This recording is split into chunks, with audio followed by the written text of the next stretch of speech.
Nice. Should I say namaste now, since we did that? Namaste. I am Punchgut. I guess you guys already know that. I should put this monster down.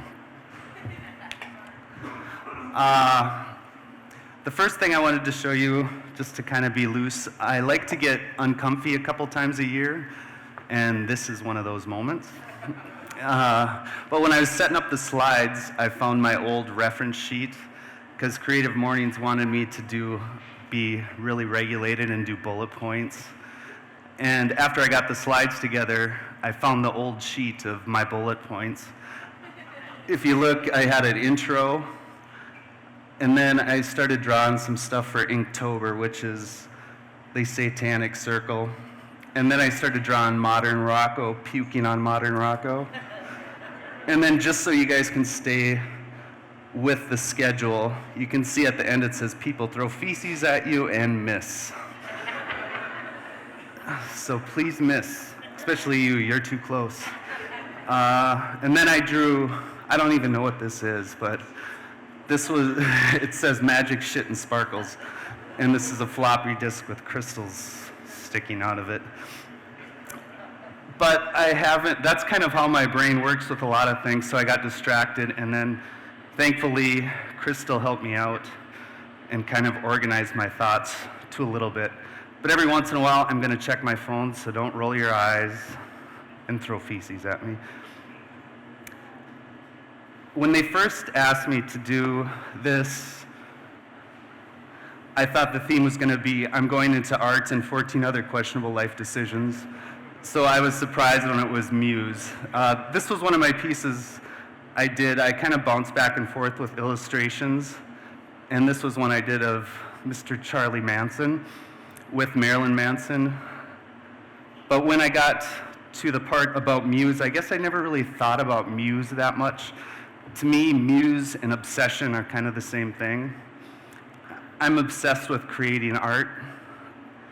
And I don't know if I always do it in a healthy way, because I am powered by Monster caffeine and I don't sleep that much, but it's just that constant, never-ending creation process.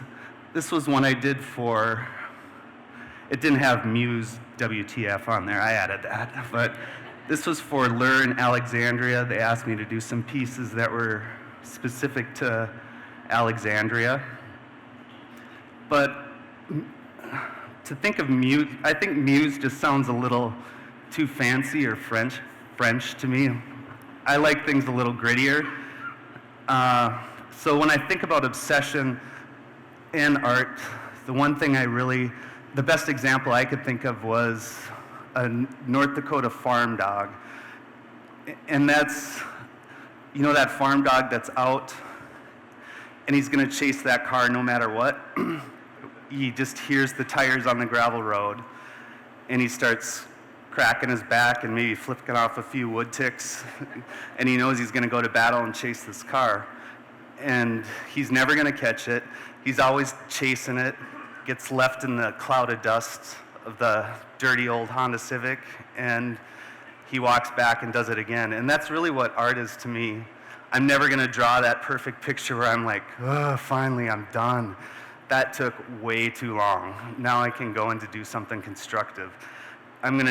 This is something I'm gonna always do, and I'm gonna always trying new stuff. A lot of these ones that I've done here are kind of experiments, where I've made time to do something different and do experiments. It's a little different than what I normally do, but that's the one part about Muse. Even if you aren't making an income of it, it's your healthy time to get stuck in your little bubble and just kind of disappear. And I think sometimes I get stuck in that bubble a little too long, like maybe for the last 3 years. But that's where I'm at. And they asked me to be here. And really, a couple of the best examples I thought of when I heard Muse, the first people that came up in my head were Jeff and Ashley. I mean, we're sitting like right here in one of their little creations that those people they take time and they put this together for us to sit and be part of it. So we should give them a hand.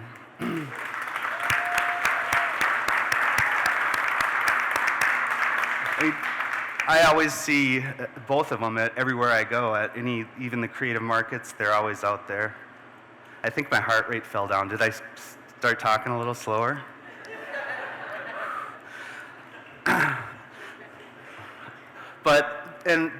It's even with whatever your muse is, I don't think it has to be creativity. I know people that you can tell that's what they're supposed to be doing. When you see those people, they're doing what they're supposed to be doing, and that's so refreshing no matter what it is. And if it's that muse is podcasting, jujitsu, one of my other muses is uncomfortably asking people at the farmer's market if I can pet their dogs. I'm getting pretty good at that. But it's just that time and you have to allot that time. Like these pieces, I have to allot that later this month I'm gonna take time and experiment with different pieces, and if it doesn't turn out, it doesn't turn out, and that's all right, it's acceptable. But I still made that time to do that. I can't even remember what's next on here. Oh, that's the farm dog slide, see?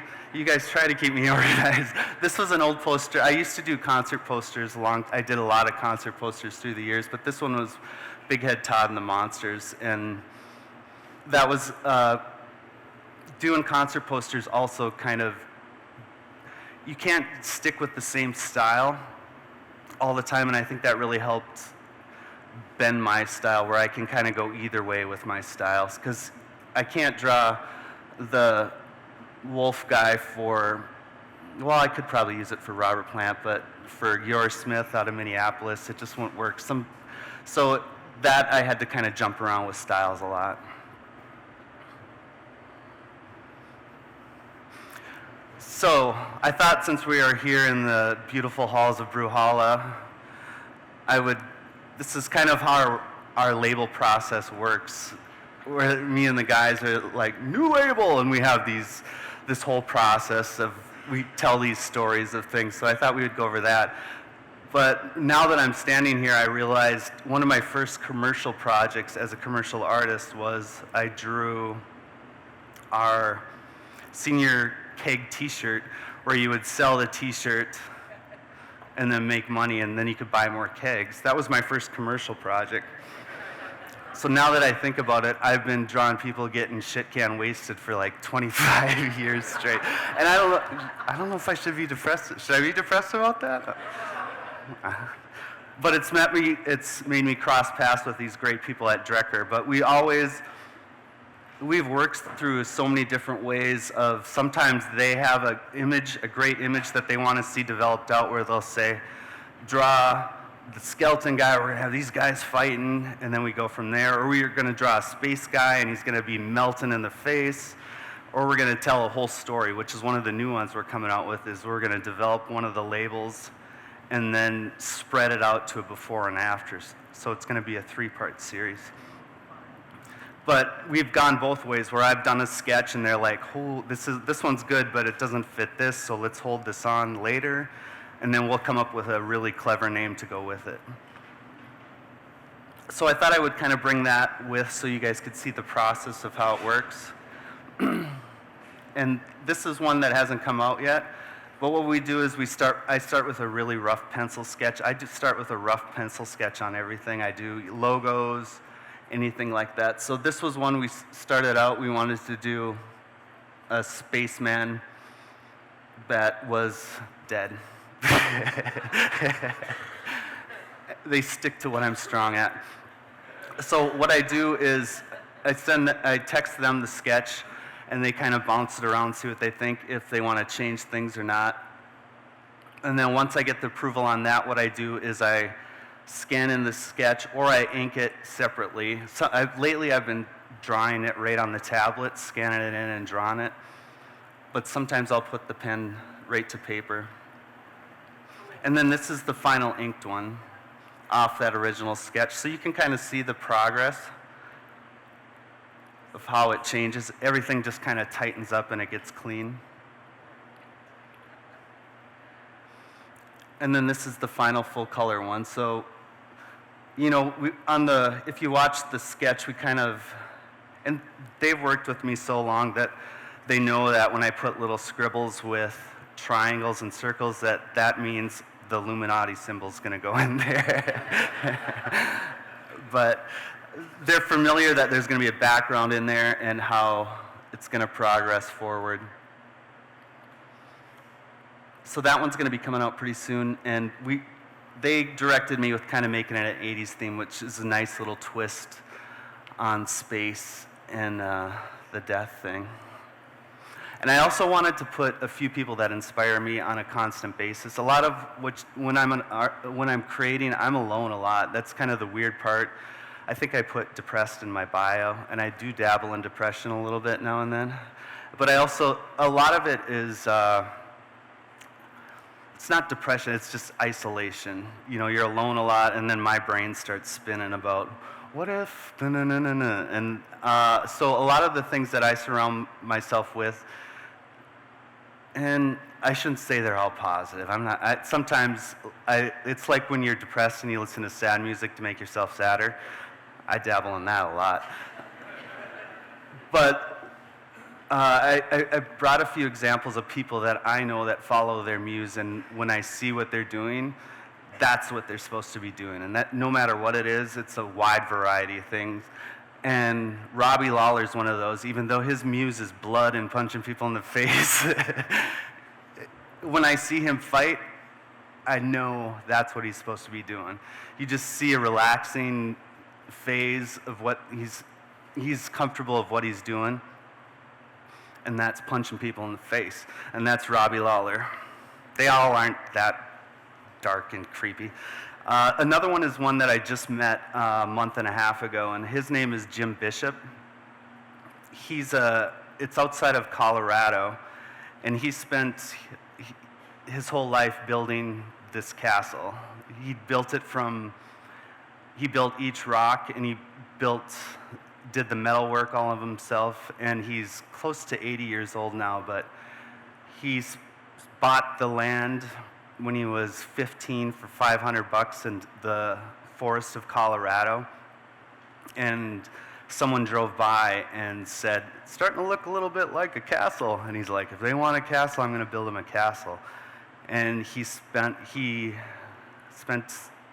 80. I got to meet with him and talk to him for a while. He's starting to get Parkinson's for a little bit, but I don't know if I've ever been somewhere where I've seen someone's whole life work in one piece and got to walk through it. You get free reign if you go there, and you get scared a little bit because it's really high, but you can go all the way to the top parts. You get free reign and you can walk forever, and it really kind of changed me seeing him and meeting him and seeing this whole thing work. So I would recommend you creep out in that forest. Another one that I listen to constantly is a filmographer named Danville. And I ran into Danville when I saw his YouTube videos about dead malls. And what Danville does, which is a really cool creative thing, is we all know a dead mall that's dying, an empty one. I'm not going to use any names, but there might be one in Moorhead. And where they walk through and it's that empty. I mean, at my age, I've seen malls come from the top to where they are now. Everything's changed, right? And he's made these films of going through these dead malls all over North America and making them interesting, and he adds some cool vaporwave music to it. And he has a really great eye for things. He's made some great documentaries, but he's done it all on YouTube. You know, he quit filming for many years, and he's got the inspiration to follow through his passion and keep doing through it. And I put these girls in there because I really listen to them a lot. And I know a lot of people think when I'm drawing Drecker labels, I'm listening to Cannibal Corpse and Slayer and a lot of really dark things, but really I'm listening to Phoebe Bridgers and Yearsmith. I love contrast with Happy, but these are two women, strong women that have followed their passion, and I didn't even know Caroline Smith was out of Detroit Lakes, which really blew my mind. I saw one of her shows, and she said, all my Detroit Lakes people are here, and I'm like, what is going on? But they're constantly playing and inspiring me to create more stuff. Another one is The Proper People. These are two young men that are on YouTube, and they go to abandoned places all over the place. They go to abandoned nuclear bases, but they just have this beautiful eye of catching cinematography in places that are usually desolate and super sad, but they get these beautiful shots and build them from there. If you haven't figured out a theme yet, I like depressing, dark places. And then when I get myself thoroughly kind of medium depressed, one of the people I listen to is Joey Diaz. He's a Cuban comedian, and he might not be for all of you, but he's my boy. Joey Diaz is my boy. He gives a fun take on everything, and you can email me later and yell at me if I'm way off base on that.